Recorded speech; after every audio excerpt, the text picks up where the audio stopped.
ఒక రిక్వెస్ట్ చేసింది, prayer request. మార్టిన్పూర్, మా ఊరి కోసం ప్రార్థన చేయండి అంది. మార్టిన్పూర్ అనేది ఎంత గొప్ప, ఏమంటారంటే ఒక మిషనరీస్ చేత ఆరంభించినటువంటి ప్రాంతం.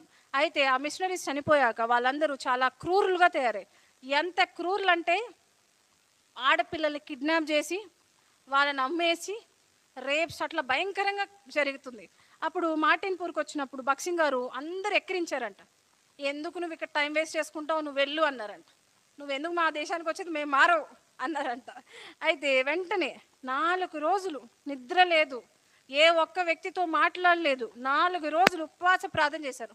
రాత్రి పగలు, రాత్రి పగలు ఒక్కడే, ఎవరితో మాట్లాడాల. 4 రోజులు కంటిన్యూస్ ఉపవాస ప్రార్థన చేసి చేసి చేసి ఒకరోజు ఫైనల్ డే, నేను రేపు వెళ్ళిపోతున్నా, ఈ ఒక్క కూడికి రండి అని పిలిచాను, నేను రేపు వెళ్తున్నా అని. అప్పుడు అందరూ ఆరంభించారు ఏడవడం, ఏడవడం ఆరంభించారు. ఏడ్చి ఏడ్చి తమ